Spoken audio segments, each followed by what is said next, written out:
Roxanne, all she wanna do is party all night.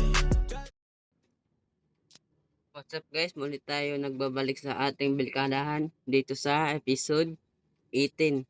So, as you can see, nandito tayo sa ating storage room. Ang gagawin ko ngayon ay gagawa ako ng windmill. Tapos, doon ako gagawa ng mga wheat farm dahil yun lang ang kulang ko para magawa yung pathway dahil nakagawa na tayong mud farm. So, need ko ng wheat para sa mud para maging siya mud brick. So yun ang mga texture na gagamitin ko para sa ating pathway dito sa ating bilkadahan. So I hope nga mag-enjoy kayo. So simulan natin ang video. So ang bala kong gagawin ay dito ko gagawin yung windmill dito sa bundok na ito. So ano lang ko dito, mag terraform ng saglit, then ito siguro tanggalin ko to dahil parang ano siya, masyado siyang malaki or mataas. So totally hindi ko siya tatanggalin talaga. So iwan ko kung dito ko ba ilagay yung windmill or dito. Pero pag dito ko naman ilagay yung windmill ko, maging malapit siya dito. So pangit naman yun at ayoko nun. So mag terraform lang ako para mabagay siya dito. So yun, may zombie pa nga.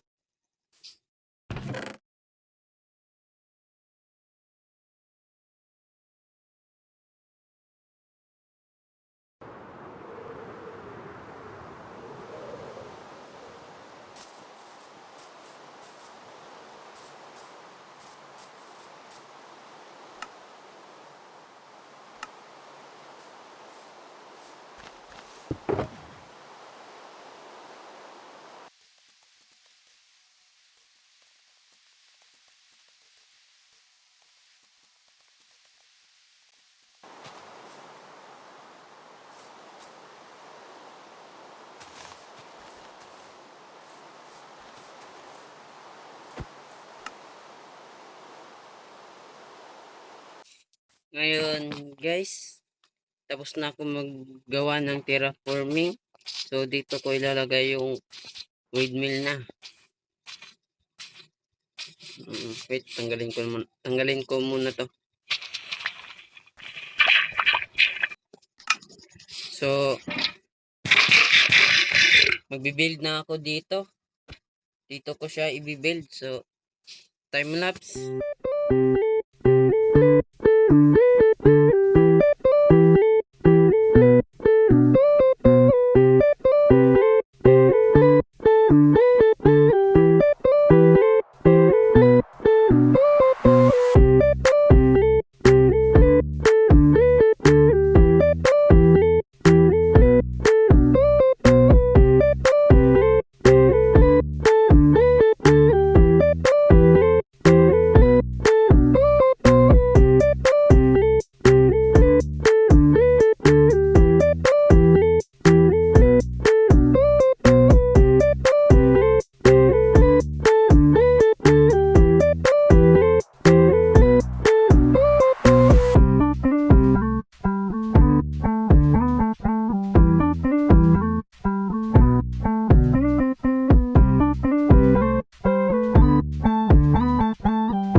Ngayon guys, tapos ko na gawin yung windmill natin. Ang kulang na lang dito ay yung mga wheat sa gilid. Pero off cam ko na siya gagawin. Kapag ginawa ko pa yun ay yung video na ito ay hahaba. So, tapos na siya. Nagawan ko na siya ng exterior. Nilagyan ko na siya ng detail. So, dito ko muna tatapusin ang episode na ito. I hope nga na nag-enjoy kayo. Kung nag-enjoy man kayo, don't forget to like, comment, and subscribe para makita nyo ang mga adventure ko sa ating bilkadahan. So, yun. Paalam. Bye-bye. I know gold is not enough.